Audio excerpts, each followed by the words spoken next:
7 months ago, a lot of people started worrying that we were headed into a recession. Sell.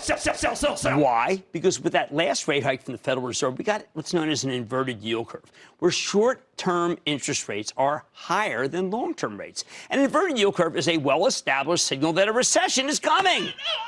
Candidly, I was very flummoxed by this because I figured Fed Chief Jay Powell can read the same stories we do. So he'd know that his plans for repeated rate hikes would devastate the economy. If you believed Powell was a rational thinking person, you had to believe he'd act to prevent a recession. And the easiest way to do that is to stop the prediction machine, roll back the last rate hike, and stop the inverted yield curve in its tracks. But the bears weren't buying it. They didn't just tell you to sell everything because the sky was falling. They also predicted that we'd also get several more rate hikes this year, regardless of what he said. That prediction was always pure lunacy, especially since Powell told us the hikes were on hold at the very beginning of the year. Now that Powell's talking about cutting rates, these same bears are completely on the run.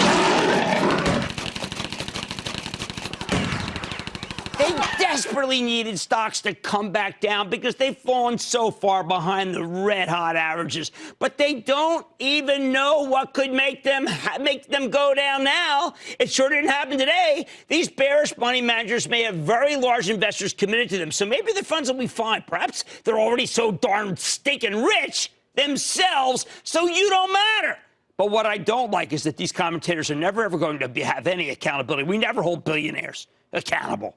They'll never admit, geez, I thought an inverted yield curve meant you should sell stocks because a recession was coming. And now I don't know what to do because Powell saw the same thing and decided to take action and stop the inversion.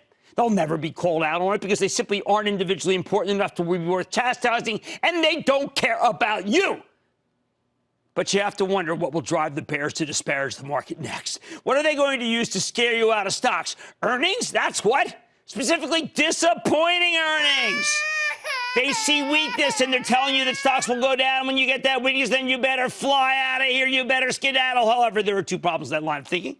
First, if you're selling a cyclical stock, you may have to deal with lower short rates, which have historically been good for these kinds of stocks. Investors will look right through the earnings valley because they know the Fed is now their friend. Second is what I call the Micron issue. Micron stock had been rallying into earnings because it's the hope that management would be positive about the near term. They weren't.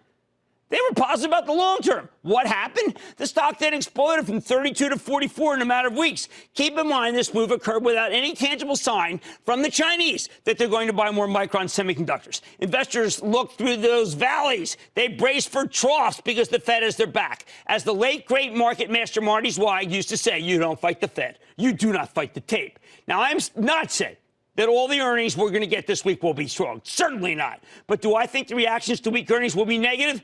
That is what I am not sure about. The bulls now have the Fed on their side, and that makes a big difference. I think the Fed may be too powerful an opponent for the bears to overcome, and weakness, like the weakness, for instance, we originally got for the trucking giant J.B. Hunt off a negative headline this very evening, can and must be bought, because you just made $8 from the headline dip to the real story apex. The trough was bridged again.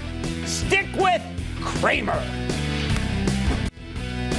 Don't miss a second of Mad Money. Follow @Jim Cramer on Twitter. Have a question? Tweet Cramer. #MadTweets. Send Jim an email to madmoney@cnbc.com or give us a call at 1-800-743-CNBC. Miss something? Head to madmoney.cnbc.com.